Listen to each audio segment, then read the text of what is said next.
नमस्कार, आपके साथ मैं हूं साक्षी जोशी और आप देख रहे हैं सुबह की ब्रेकिंग न्यूज। सबसे पहली बड़ी खबर आपको बता दें, राजस्थान में चल रही सियासी उठापटक के बीच आज सुबह 10 बजे कांग्रेस की विधायक दल की बैठक बुलाई गई है।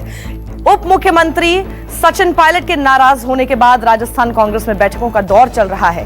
कल भी विधायक दल की बैठक बुलाई गई थी, लेकिन उसमें सचिन पायलट के साथ कई विधायक बैठक में नहीं पहुंचे थे, जिसके बाद आज फिर बैठक प्रस्तावित है और कांग्रेस ने सचिन पायलट समेत कल की बैठक में न आने वाले विधायकों को आज की मीटिंग में आने का अल्टीमेटम दे दिया है।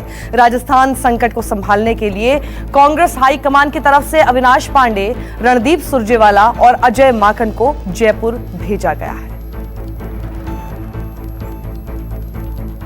10 बजे कांग्रेस विधायक दल की एक और बैठक राजस्थान में यहीं बुलाई जाएगी और एक बार फिर समेत माननीय सचिन पायलट जी के सभी विधायक साथियों से हम उन्हें लिखकर भी भेज रहे हैं। हमने अनुरोध किया है कि आइए राजनीतिक यथास्थिति पर चर्चा करिए और अगर किसी व्यक्ति विशेष से कोई मतभेद है तो खुले मन से वो भी कहिए। कांग्रेस नेतृत्व सोनिया गांधी जी और राहुल गांधी जी सबकी बात सुनने और उसका हल निकालने के लिए संपूर्ण तैयार हैं। तो आज 10 बजे तक का अल्टीमेटम दिया गया है। आपको पता ही है कि कल भी व्हिप जारी कर दिया गया था और कहा था कि जो भी विधायक नहीं पहुंचेगा कल वाली सीएलपी की मीटिंग में, उसके खिलाफ अनुशासनात्मक कार्रवाई की जाएगी। सचिन पायलट और उसके खेमे के लिए आज तक का 10 बजे तक का अल्टीमेटम एक बार फिर दिया गया है। हमारे साथ केजे श्रीवत्सन हमारे साथ जुड़ गए हैं। श्रीवत्सन, जिस तरह से कल की सीएलपी मीटिंग के बारे में पहले से ही पता था कि सचिन वहां नहीं जाएंगे, आज की मीटिंग के बारे में भी क्या इस बारे में कोई खबर, सचिन जाएंगे कि नहीं?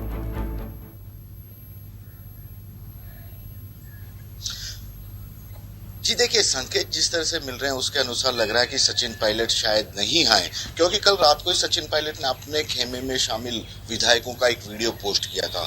यदि सब कुछ नाराजगी दूर होती तो वे ये नहीं बताते कि मेरे साथ इतने विधायक हैं, ये देखिए उनका सबूत है, ये वीडियो मैं दे रहा हूँ। तो ऐसे में काफी कम संभावना है उनके आने की, लेकिन कांग्रेस पार्टी चाहती है कि एक और मौका दिया जाए, क्योंकि सचिन की भूमिका काफी बड़ी है राजस्थान कांग्रेस के लिहाज से और पार्टी जल्दीबाजी में ऐसा कोई फैसला नहीं लेना चाहती कि एक साथ 20 लोगों को पार्टी का साथ छोड़ना पड़े। तो ऐसे में जो उन्हें एक मौका और दिया गया। हालांकि कल जो सीएलपी की बैठक के बाद एक रेजोल्यूशन पास किया गया था, उसमें साफ तौर पे कहा गया था जिन लोगों ने सरकार को अस्थिर करने की कोशिश की है या पार्टी को नुकसान पहुंचा रहे हैं, उन पर सख्त कार्रवाई की जाए। ऐसे षड्यंत्रकारी तक उनको नाम दे दिया गया था। अब एक बार आखिरी कोशिश है ये कांग्रेस पार्टी की तरफ से अपने नाराज उप मुख्यमंत्री को मनाने की, राजस्थान प्रदेश कांग्रेस अध्यक्ष को मनाने की, क्योंकि इसमें केवल राजस्थान प्रदेश कांग्रेस अध्यक्ष के रूप में सचिन पायलट ही नहीं है, बल्कि यूथ कांग्रेस के अध्यक्ष मुकेश भाकर, कांग्रेस सेवा दल के राजस्थान के अध्यक्ष राकेश पारीक जैसे बड़े नेता भी हैं, विधायक भी हैं। इस वक्त कोई भी रिस्क नहीं लेना चाहता कि सरकार के भविष्य पर आने वाले दिनों में भी कोई संकट आ जाए, क्योंकि इस वक्त नंबर गेम भले ही अशोक गहलोत के साथ दिखाई दे रहा है, लेकिन आने वाले वक्त में इस स्थिति को और मजबूत बनाए रखने के लिए ही कांग्रेस के जो ऑब्जर्वर यहाँ पर आए हुए हैं, 3 ऑब्जर्वर, उन्होंने ये बड़ा फैसला लिया है। जी, लेकिन जिस तरह से कल भी कहा गया था कि अनुशासनात्मक कार्रवाई की जाएगी जो नहीं आएगा, 24 घंटे की और मोहलत दे दी गई। अब अगर सचिन पायलट नहीं पहुंचते, जैसा आप कह रहे हैं कि ऐसी ही आशंका बनी हुई है, तो किस तरह की कार्रवाई हो सकती है उनके खिलाफ?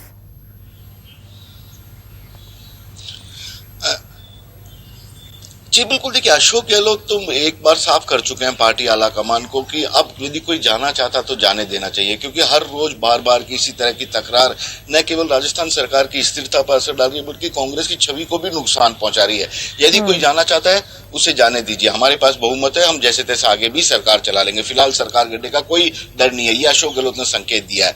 कल जो रेजोल्यूशन पास किया था, संकल्प पत्र जिसे नाम दिया गया था, उस संकल्प पत्र में भी ये कहा है कि जिन नेताओं ने भी अब तक पार्टी को नुकसान पहुंचाया, यहाँ की सरकार के नंबर को अल्पसंख्यक अल्पमत में बता दिया है, उनके खिलाफ भी कार्रवाई होनी चाहिए। उन्हें षड्यंत्रकारी तक नाम दिया गया। बहुत बड़ी बात है इस तरह के शब्दों का उपयोग करना अपने ही साथियों के लिए। हालांकि किसी इंडिविजुअल का नाम नहीं लिया गया, यह भी नहीं कहा गया कि क्या वे कांग्रेस पार्टी के विधायक ही है, लेकिन इतना कहा गया कि जो कोई भी है उनके खिलाफ पार्टी को अनुशासनात्मक कार्रवाई सख्ती से करनी चाहिए। और इसी को लेकर कल रात को अशोक गहलोत की जो डिनर मीटिंग थी होटल में, उसमें काफी बड़े हद तक विचार भी किया गया और साफ कर दिया गया कि ऐसे लोगों को अब जाने देना चाहिए यदि नहीं आ रहे तो। हालांकि एक मौका उन्हें दिया गया आज, अब देखना यही होगा कि क्या कांग्रेस के विधायक इस मौके का सोचने के लिए फायदा 24 घंटे का समय भी दिया गया है श्रीवत्सन, और 24 घंटे बाद भी अगर नहीं आते तो यानी सोच विचार कर नहीं आ रहे हैं। और अगर सोच विचार उनकी ये है कि इस मीटिंग में नहीं जाना, यानी कि आप रहना नहीं चाहते पार्टी में, तो अगर आपको जाने देना है तो फिर जाने भी देना चाहिए। इस तरह की बात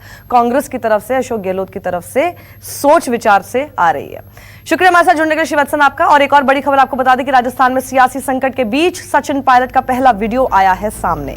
पिछले 3 दिन से राजस्थान के उप मुख्यमंत्री सचिन पायलट ने मीडिया से दूरी बना ली थी, लेकिन अब जो वीडियो सामने आया है उसमें सचिन पायलट अपने समर्थक विधायकों के साथ बैठक करते हुए नजर आ रहे हैं। बताया जा रहा है कि सचिन पायलट अपने विधायकों के साथ मानेसर के एक रिजॉर्ट में ठहरे हैं।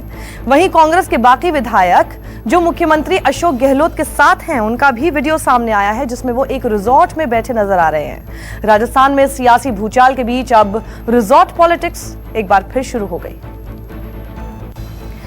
हमारे पॉलिटिकल एडिटर रमन कुमार हमारे साथ जुड़ गए हैं। रमन, ये रिजॉर्ट वर्सेस रिजॉर्ट हो गया है इस बार। मेरे पास कितने हैं रिजॉर्ट में वर्सेस तुम्हारे पास कितने हैं रिजॉर्ट में? देखिए, दिक्कत कांग्रेस पार्टी के साथ ये है कि इस बार जो लड़ाई है वो लड़ाई अपने उप मुख्यमंत्री, अपने प्रदेश कांग्रेस के अध्यक्ष से है, और उन्होंने कुछ विधायकों के उनके साथ होने का दावा किया है।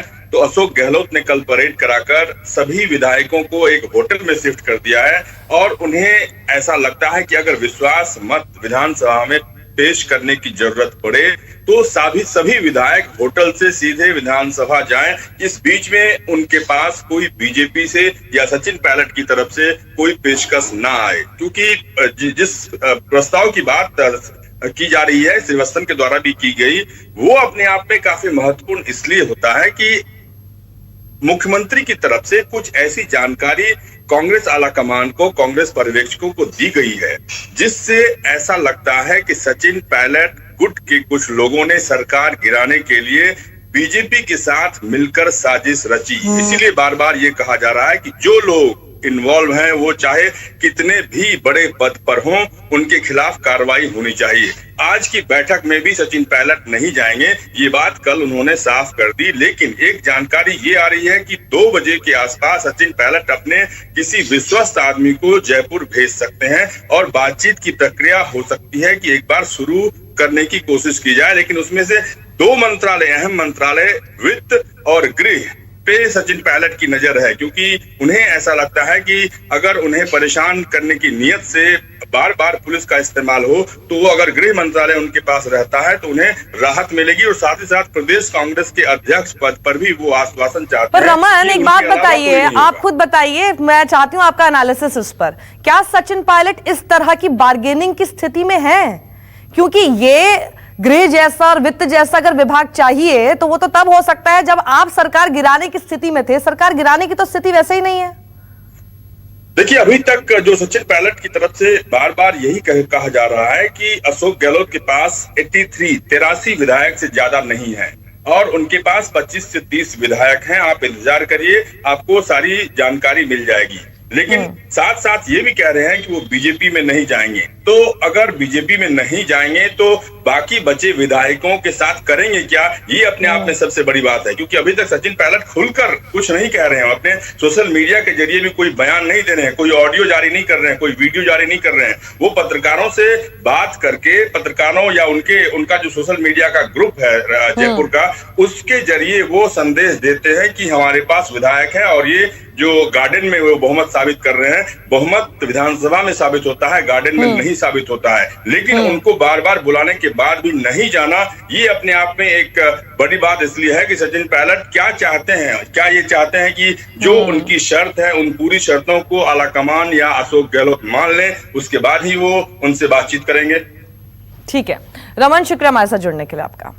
और नेपाल के प्रधानमंत्री केपी ओली शर्मा ने एक बार फिर से विवादित बयान और अजीबोगरीब सा बयान दिया है।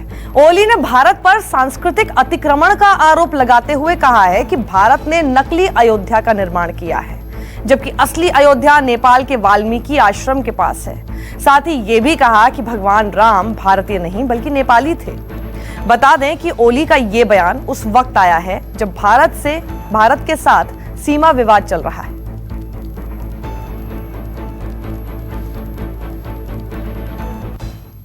भारत चीन के बीच जारी सीमा विवाद के बीच आज एक बार फिर से दोनों देशों के एक साथ मीटिंग होगी। इस चौथे दौर की बैठक में कमांडर स्तर के अधिकारी हिस्सा लेंगे। ये बैठक पूर्वी लद्दाख के चुशुल में रखी गई है, जिसमें एलएसी से सेना के पीछे हटने के दूसरे चरण पर चर्चा होगी। आपको बता दें कि भारत और चीन की सेनाओं के बीच 30 जून को तीसरे दौर की बात हुई थी, जिसमें सीमा विवाद और जवानों को पीछे हटने पर सहमति बनी थी। बताया जा रहा है कि गलवान घाटी में चीनी सैनिक अपने स्थान से पीछे हटे हैं और भारतीय सेना भी अपने स्थान से पीछे हटी है।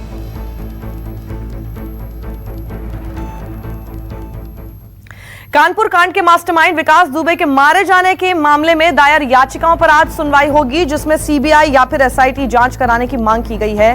कोर्ट 12 बजे से सुनवाई करेगा और सुनवाई 1 बजे शुरू होने वाली है। इनमें वो याचिका भी शामिल है जो विकास दुबे की पुलिस मुठभेड़ में मारे जाने से एक दिन पहले दायर की गई थी।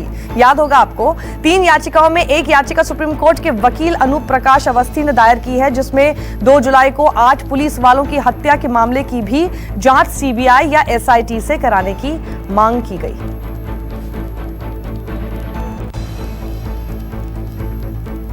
गूगल करेगा भारत में बड़ा निवेश। गूगल ने ऐलान किया है कि वो Google for India digitization fund के तहत $10 बिलियन यानी 752 अरब रुपए का निवेश करेगा।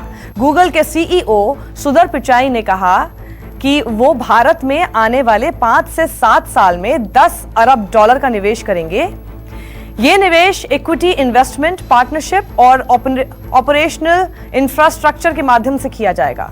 गूगल के सीईओ और पीएम मोदी के बीच वर्चुअल मीटिंग में सुंदर पिचाई ने ये घोषणा की। नमस्कार, मैं हूं मानक गुप्ता। अगर आपको हमारा ये वीडियो पसंद आया हो तो इसे लाइक और शेयर जरूर करें, और हां, हमें सब्सक्राइब और फॉलो करना ना भूलें ताकि आप देश और दुनिया की कोई खबर मिस ना करें। तो जुड़े रहिए हमारे साथ और देखते रहिए न्यूज़ 24।